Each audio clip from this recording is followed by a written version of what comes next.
बिस्मिल्लाहिर्रहमानिर्रहीम। अस्सलामु अलैकुम वरहमतुल्लाहि वबरकातुहू। अल्लाह ताला कुरान करीम में फरमाते हैं, अला बिज़िक्रिल्लाहि तत्मइन्नुल कुलूब, कि बेशक अल्लाह के जिक्र से ही दिलों को सकून नसीब होता है। अल्लाह के जिक्र से ही दिल को सकून मिलता है।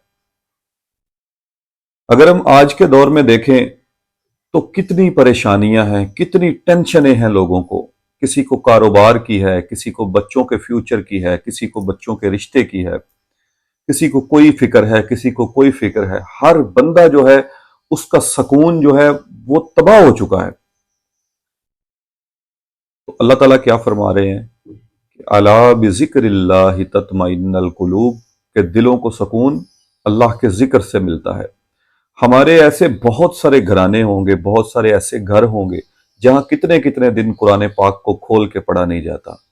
वो हाथ से बहुत ऊंचा रख दिया गया है कुरान पाक एहतरामन, लेकिन ये कुरान का एहतराम नहीं है। कुरान पाक का एहतराम यह है कि उसको हर सुबह हर शाम उसको खोला जाए, उसको पढ़ा जाए, उस पर अमल किया जाए। ये है कुरान करीम का एहतराम जो हम पर वाजिब है, लाजिम है।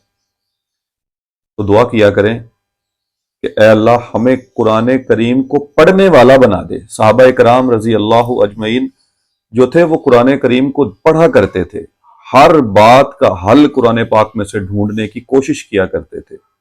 और आज हम हैं कि कुरान पाक को खोलने की भी जहमत नहीं करते। इल्ला माशाअल्लाह बहुत सारे घर ऐसे होंगे जहां पे कुरान पाक को खोला नहीं जाता, जहां पर उसको बाकायदा तलावत नहीं की जाती। तो इसलिए आज ये आयत सुनाने का मकसद ये है कि बहुत सारे जो दोस्त इस गलत फहमी में मुब्तला हैं कि हमारे दिलों को सुकून मिल जाएगा किसी और चीज से, तो अल्लाह ने खालिक कायनात ने खुद फरमा दिया है कि सुकून सिर्फ दिलों को अल्लाह के जिक्र से ही मिलता है। सदकल्लाहुल अज़ीम। सबसे पहले तो दोस्तों की दुआओं का बेहद शुक्रिया, बहुत शुक्रिया। पिछले 3 दिन से मुझे बुखार था, काफी ज्यादा तबीयत नासाज थी और डेंगू की शिकायत थी।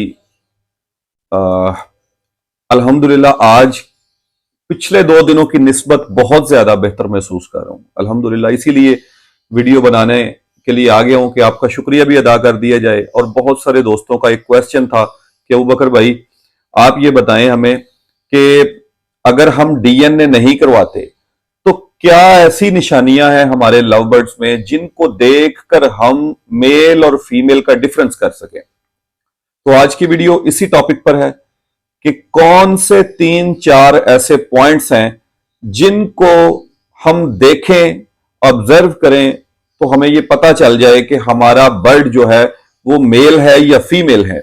कौन सी ऐसी हरकतें हैं ऐसी उस बर्ड की कि जो हमें यह बता सकती हैं कि यह बर्ड मेल है या फीमेल है। तो आज मैं आपको 3-4 ऐसे पॉइंट्स बताऊंगा। वीडियो की तरफ चलने से पहले दोस्तों से गुजारिश है कि चैनल को सब्सक्राइब जरूर कर लें और बेल आइकन का बटन भी प्रेस कर लें ताकि हर नई आने वाली वीडियो जो है उसका नोटिफिकेशन आपको मिल सके।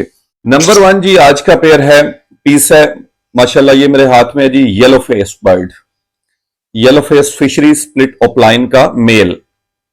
आप इसकी टेल को देख रहे हैं, इसकी टेल वी शेप में बनी हुई है, वी शेप, ये वी शेप आप तसल्ली के साथ देखें, वी शेप में ऐसे नीचे से ये कोना नजर आ रहा है आपको, इसका वी शेप है बिल्कुल। इसको जैसे भी करेंगे ऐसे खोल लें, फिर ये करें, फिर वी शेप में आ जाएगी। कभी भी आपका बर्ड जो है अगर आपको शक पड़े तो आपने इसको इस तरीके से चेक कर लेना है। जिस भी बर्ड की टेल ऐसे वी शेप में बनी होगी वो आपका मेल होगा, 100% मेल होगा वो। इसलिए फीमेल जो होती है उसकी शक्ल वी नहीं बनती, उसकी यू यू की शक्ल बनती है। ऐसे खोल के, ऐसे टेल को खोल लिया जाए तो ये ऐसे हो जाएगी उसकी टेल, ऐसे यू की शक्ल, चौड़ी हो जाएगी नीचे से, देखें चौड़ी हो जाएगी उसकी नीचे से टेल। लेकिन जो होगा आपका मेल, उसकी टेल जो है वो बिल्कुल नोकदार नोकीली ही होगी, वी शेप में। नंबर 1 निशानी तो मैंने आपको ये बता दी।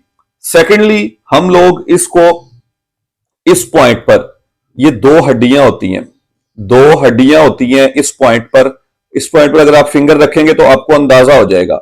मेल है जो, उसकी ये जगह की दो हड्डियां बिल्कुल नोकीली और साथ जुड़ी हुई होंगी, बिल्कुल साथ जुड़ी हुई।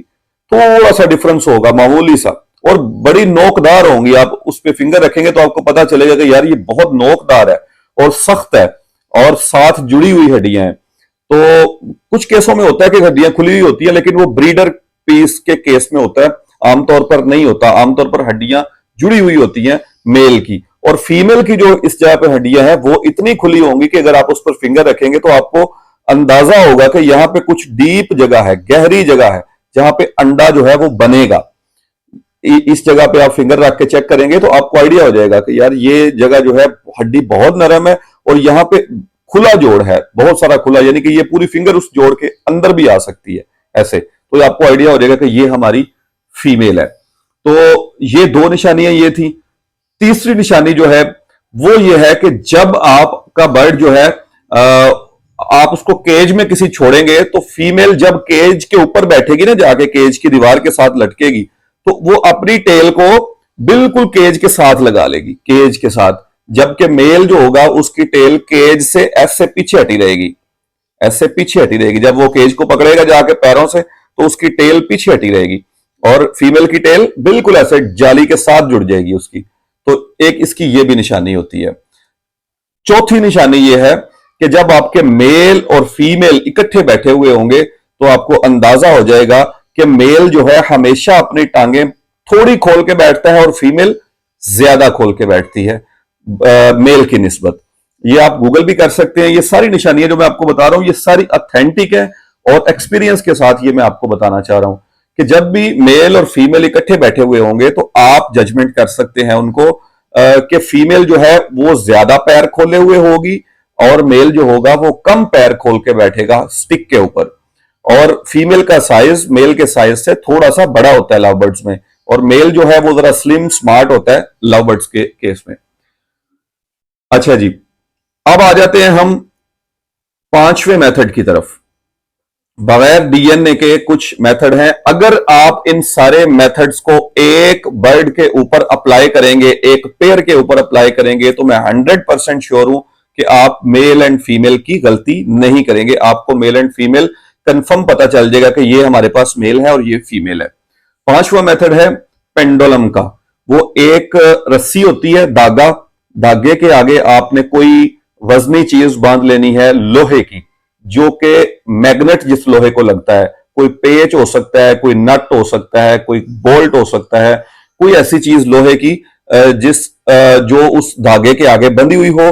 और जब आप उस धागे को इसके सर के ऊपर रखेंगे तो फीमेल जो होती है उसके सर के ऊपर रखने की वजह से इसके हेड के ऊपर कुदरत की तरफ से मैग्नेट होता है इसके हेड में, ठीक है। तो जब आप उसको थोड़ा सा इसके सर से इतना ऊपर रखेंगे ना, इसको धागे को आप लटकाएंगे तो वो गोल घूमना शुरू हो जाएगा फीमेल पर।